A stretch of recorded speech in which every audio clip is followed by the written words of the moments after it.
and the worst day yet for new cases. The World Health Organization reported 106,000 on Tuesday alone.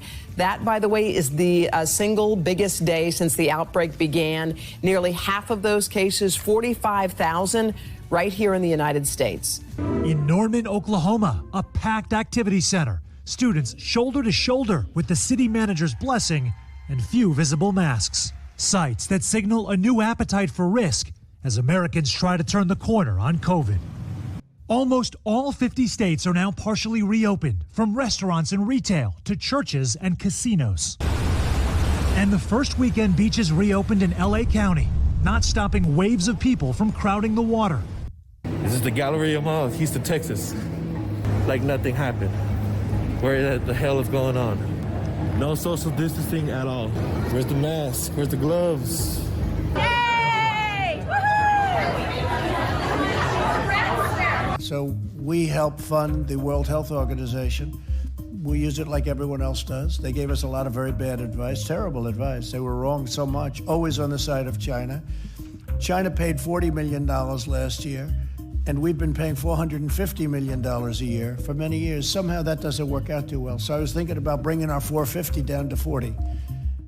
I think it gives you an additional level of safety, but you can ask, many doctors are in favor of it. Many frontline workers won't go there unless they have the hydroxy. And so again, this is an individual decision to make, but it's had a great reputation. And if it was somebody else other than me, people would say, gee, isn't that smart? A large new study links hydroxychloroquine and chloroquine to a higher risk of death in coronavirus patients. Researchers looked at seriously ill infected patients in more than 600 hospitals worldwide, and those treated with either medication were more likely to die or develop a heart condition. Now, keep in mind, this is the drug that the president has called a game changer. It will be wonderful. It'll be so beautiful. It'll be a gift from heaven if it works. Here's our gift from heaven. I'm Barry Gordon. And I'm Andre Coleman. And this is NewsRap, live at 5. Home edition. That's right.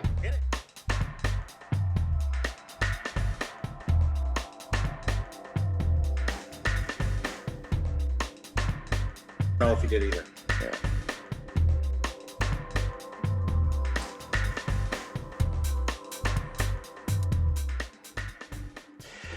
Hello, hello, hello. I hope everyone is staying well and not too crazy. I know it's been a strange time.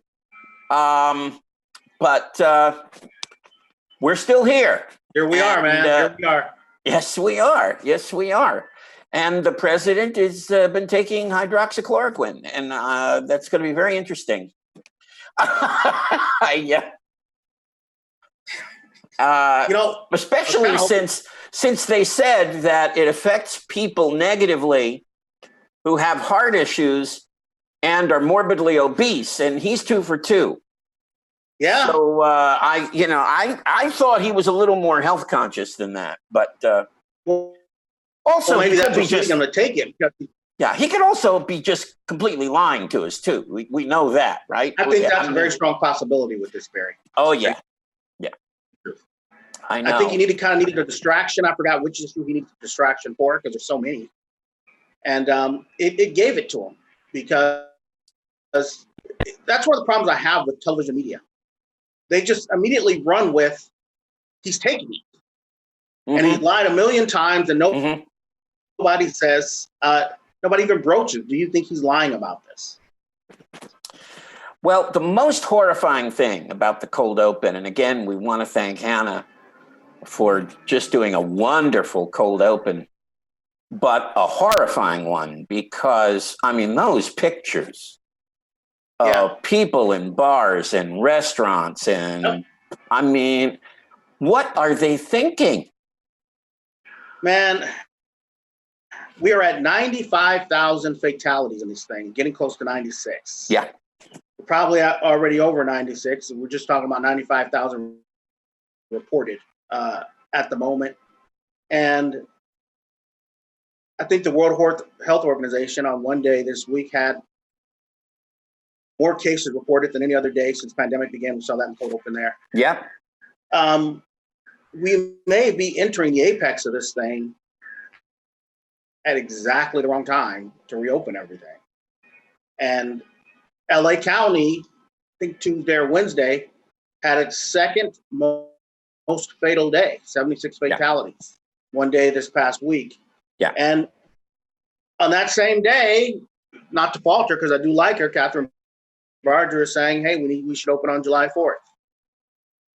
But the numbers are real. They're in front of you, and you have to reconcile the numbers.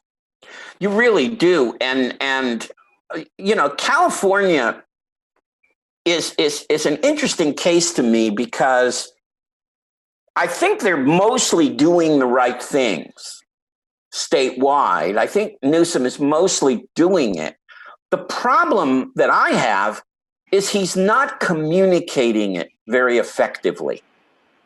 And you have to kind of accidentally, you know, run across, you know, a Newsom comment or press conference. Right. Whereas with Cuomo, and I have to make that comparison, you know, that's must-see TV. I mean, I get up in the morning and I know either 8:30 or 9 o'clock, or this morning it was 8 o'clock. Cuomo's coming on. I'm going to be watching Cuomo. Yeah. And he's going to tell me what is going on in New York. Right. And I wish to heck that Newsom would do the same thing, because I'm feeling less certain, less comfortable. I'm feeling that there may be more autonomy given to local areas when it may be too much autonomy. Yeah. I mean, basically what Cuomo has said is, you know, here's the dashboard. It's up on the web. Here's the criteria. You got to meet it or you don't open. Right. You meet it, you open. Then once you do that, you can come up with your own plans. You can come up with, you know, we're not going to micromanage, except that you've got to keep meeting criteria. Right, right. You've got to keep monitoring it. As he says, every area has to have what he calls a control room. And I don't see that with Newsom. It's kind of, well, here we go, and we're going to do this, and we're going to try this. And I mean, he says the right things. He talks about it as a dimmer that can be, you know, moved up and down. But I don't see the specificity. Now, when I go to the website, I see more specificity. But I'm not getting it from him. He's not putting a face on it, and I need that. This is what I really give Cuomo a lot of credit for. Throughout this whole thing, I have not heard Cuomo whining and bitching about the New York economy. Yeah. And where it is. He accepts and he understands the economy is shot like it is everywhere else. And after we deal with the outbreak and that part of it, then we get to the economy. Where I think California and a lot of other states, frankly, are going wrong is they've moved into a sole economic recovery mode. Yeah. There is no more discussion of, I mean, do we have a plan in California if the outbreak spikes again or if deaths spike again? Well, that's the funny thing. The funny thing is, I think we do. And I think that they are thinking constantly about public health. They're just not communicating it. I mean, I think he's totally talking to his public health people all the time. So I do believe that. It's just that it's not being communicated. It's not clear. Which goes to what you said about his communication. Yeah. But, you know, he sat this show all the way through. I mean, at the very beginning when he was talking about school, first off, he never made a call on gun stores, which I think he needed to. Mm-hmm. But at the very beginning, it was to parents. I don't know if you should expect to send your kid back to school this year. Now, this calendar year, you mean? He didn't say. This calendar year, in other words, through December. Yeah, well, that's what it means, but he didn't say. Yeah. So I was like, oh, okay. I was going, you don't know if I should expect to do it? I mean, I think he meant the school year, I think. I know, which he did, but it goes along. May anyway, June anyway, yeah. He did, but it goes along again with your point about the communication of just saying something the plainest way so that people can understand and plan for that. I know. I mean, I found fascinating. I found really fascinating this thing that New York is doing that Cuomo's daughter thought of, which was a PSA that they're going to show to all New York about wearing a mask. And they turned it into a contest. And the contest, then they had 600 submissions. Wow. They narrowed it down to 5 finalists, and people are going to vote on the 5 finalists. In one day, they've received 95,000 votes already. 95,000? Yes, in one day. That's how you keep people engaged. That's how you keep people engaged. That's right. And you get to know that there's a sense of community and a sense of volunteerism that I don't see here. It's here, but it's not focused on. It's just not focused on. The other thing is, I think Newsom and Garcetti are holding their press conferences at the wrong time. That's right. Yeah, I agree. I mean, I don't know who's advising them. I don't know when they are. I can't find them. I mean, no one ever announces that they're coming on, and they are not being shown. Now, that's maybe not Newsom's or Garcetti's problem, but they're not being shown on national cable TV at all. And that's where, you get on the phone and you call CNN, you call MSNBC, you call somebody and you say, look, we're the second biggest state and in the union. And, we need people to know what's going on here. The numbers are pretty good in California, and that's why people should listen. Well, no, the numbers are not good in California. I mean, frankly. California was actually I'm sorry, LA County. County. Right. Let me change that. LA County. But your point about California.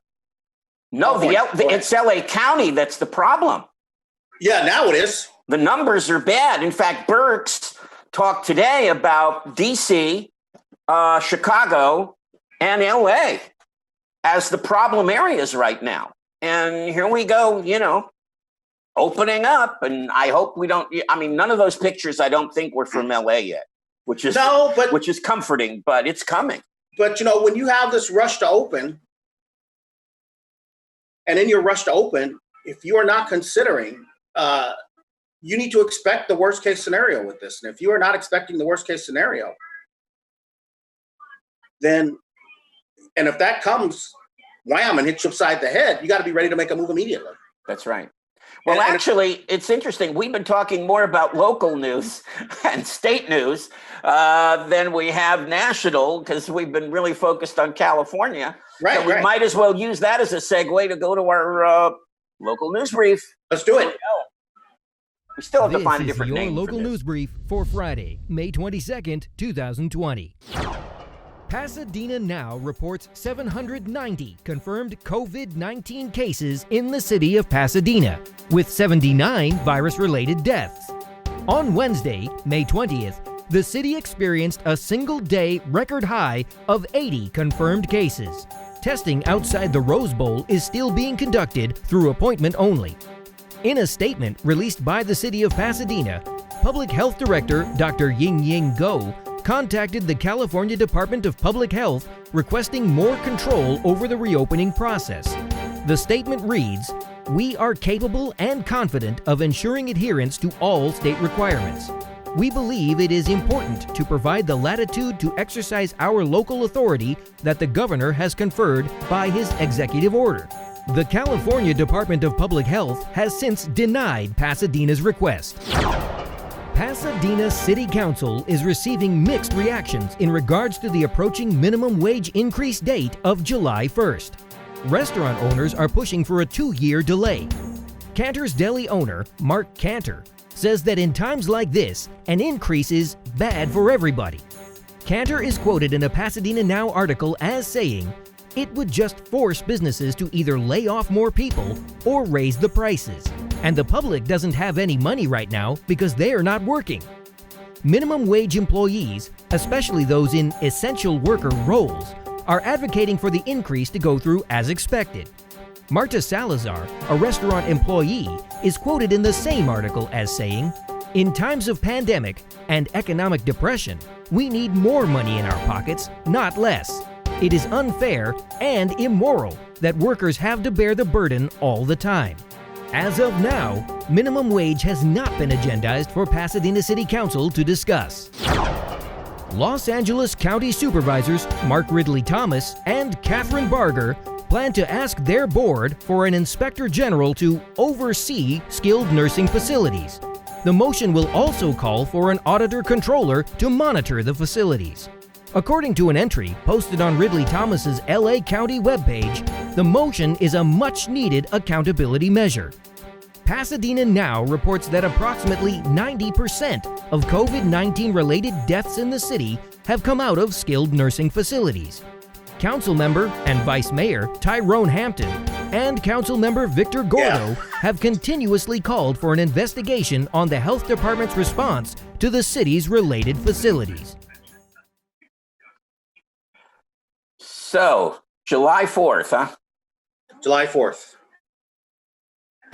Well, I'm going to have plans for July 4th. I'm going to have 4 people come over and watch Hamilton. So, yeah, that's a big Hamilton show that we talked about. That's my plan. Well, yeah. To the state attempting to get its own variants to control the pace that it opens, that being shot down now means that they're on the July 4th schedule. Now, I don't know if they consider that good or otherwise, but that's what it looks like everything's going to happen. Well, hopefully by July 4th, I mean, we can only hope that it's going to be better. But yeah, of course. But the problem is that it's people I still don't think understand that it's not just going to get better. In other words, the virus is not going to weaken. It's not going to fade away. It's not going to die. It's going to be there. And the only thing that's keeping it from flourishing is what we're doing. That's all. And once we start acting differently, the virus will act differently. Well, and we're going to still have our 2 biggest issues, which will be schools and restaurants. How do we open those? That's the plan that has to get worked out at some point. But look, and I also think theaters have to get worked out at some point. Speaking a little bit self-interestedly, but I think that theaters have to get worked out too. Of course, large-scale event. Yeah. Is what I mean. No, I agree. We have a comment from an old friend, not only an old friend, but the former producer of our show, Danielle. Hey, Danielle, welcome back. Hey, Danielle. And she has an interesting question. Do you guys believe we really need 24 hours of news with no chance to digest info?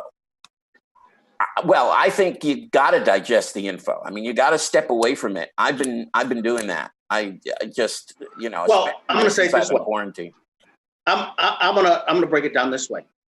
If the question is, do we need 24-hour news channels with no chance to digest the info? Well, I think that comes up to the viewer. I don't have a problem with the channel being there, but I'm not going to watch it for 24 hours. Exactly. You have to just police how much of it you need. The issue with it, though, is the big problem I have with it is that everything is breaking news, and breaking news used to mean something at one point. And now a story breaks at 10 a.m. and they're still calling it breaking news at 2 p.m. or 6 p.m. I know. Yeah. And that to me is just completely ridiculous. Completely ridiculous with no new information. Right. So agreed. I agree with what you're saying in spirit. Right. And what bothers me, I think, is that they could be filling that time. Oh, easily. With really informative, educational, enlightening programming. Right. They could take an issue and dissect it. And, there's time to do that. And that was the original concept of cable news. That was the original point of it, is that you're going to have all this time to really dig. Look at a story. Really dig. And the digging isn't happening. I mean, even with this, you're seeing the same group of doctors all the time saying the same things. And you're even seeing them on 2 different channels. And, you see the same people on CNN that you see on MSNBC. Right. So, and even before this, I mean, CNN's idea of coverage was, let's get a Republican and a Democrat and let them yell at each other for 5-6 minutes. And then we say, thank you for joining us, and nothing Yeah, and that's why I do like MSNBC, because and I'm gonna make they do none of it.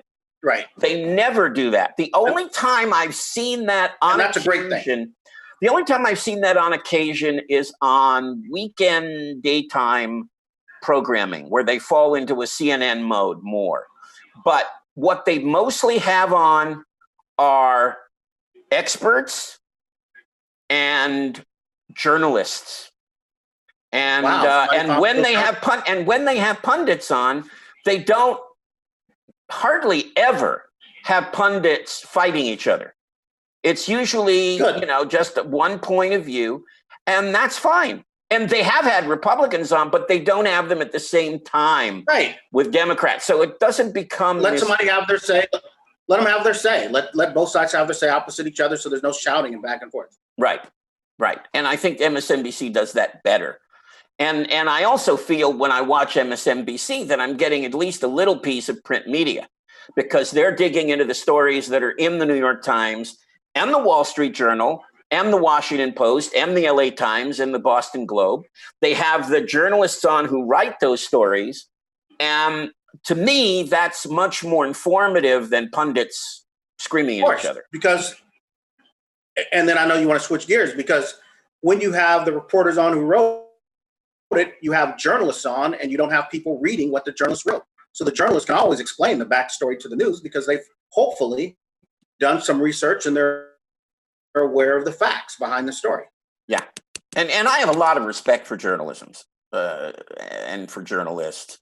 So, and some strange reason, so do I. Present company definitely included. I really do. It's hard work. And to do it right and to really lay information out there that we need is a very, look at Jefferson knew it, Madison knew it, Hamilton knew it. They all knew how important it was. And it still is. And so I really value that. Speaking of communication, some people do it very well. Other people maybe a little less well. And I wanted to run this clip and get your thoughts about it. Okay.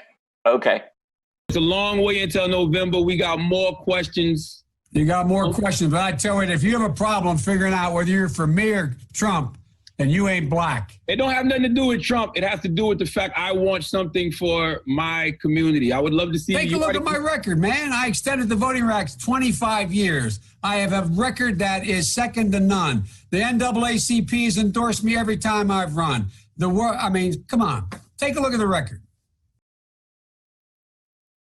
I almost have to ask him to confirm he played the right clip. I think so. It was the Biden clip, right? Yeah.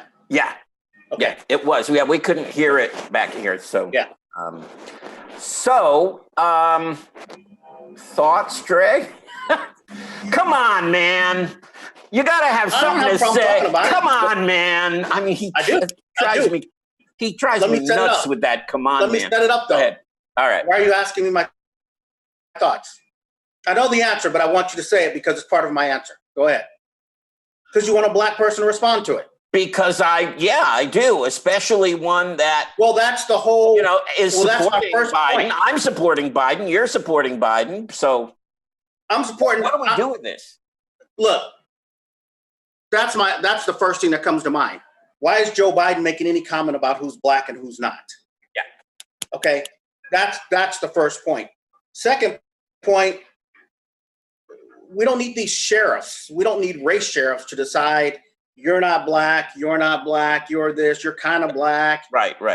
You're halfway black. Obama's not black enough. Val Demings is too black. Obama's kind of black. Harris doesn't care about black people. You know what? Kill all that. He doesn't have any business talking about who's black and who's not. No, he could not tell you if he was sitting in your seat or mine. Joe Biden could not explain to you what it means to be black.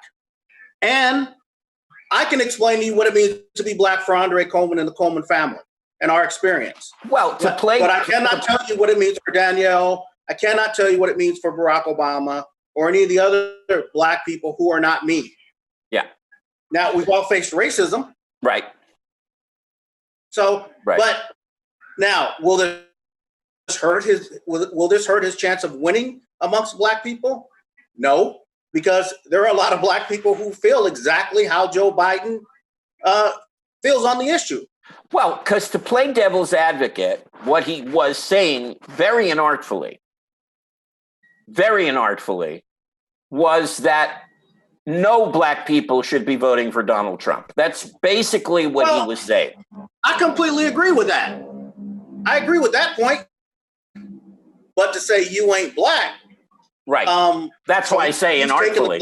He's taking the black experience away from people who now have made bad decisions and don't understand the political nature of what's going on in the country. Yeah. So you're right. It's completely inartful. Look, I'm glad if he's going to make this mistake, I'm glad he's making it before hopefully he chooses a black running mate. Because if he made this mistake after he picked a running mate who might be African-American, then that person would have a lot of questions to answer for this kind of faux pas. And that's not what's needed here. Yeah, let's talk about that in the last minute that we have, because a short list has been put on out to the media. An alleged short list. An alleged short list, which I hated, frankly. Other than Val Demings, you've got no people of color on it. You've got Maggie Hassan, you've got Jean Shaheen, you've got Amy Klobuchar. I mean, it's Tim Kaine all over again. He apparently has no interest in exciting the Democratic base. I mean, he just has no interest in doing that. And that does concern me, because are people going to stay home? I think Val Demings would be a good choice. I like Val Demings. I like Val Demings. She doesn't have a lot of experience, but I like her. I don't need a VP with a whole lot of experience, to be honest with you. And I understand the whole one heartbeat away from the presidency. Yeah, in this case, it would be a half a heartbeat away from the presidency. Everybody, half a breath. Yeah, but anyway, we got to go. We got the choice. That's all I'll say. All right. Pick this up next week. All right. Everybody, thanks for watching. Stay well, stay healthy. I'm Barry Gordon. I'm Andre Coleman. He still is. And this is NewsRap, live at 5. Always going to be. Take it easy. Yeah. Be well.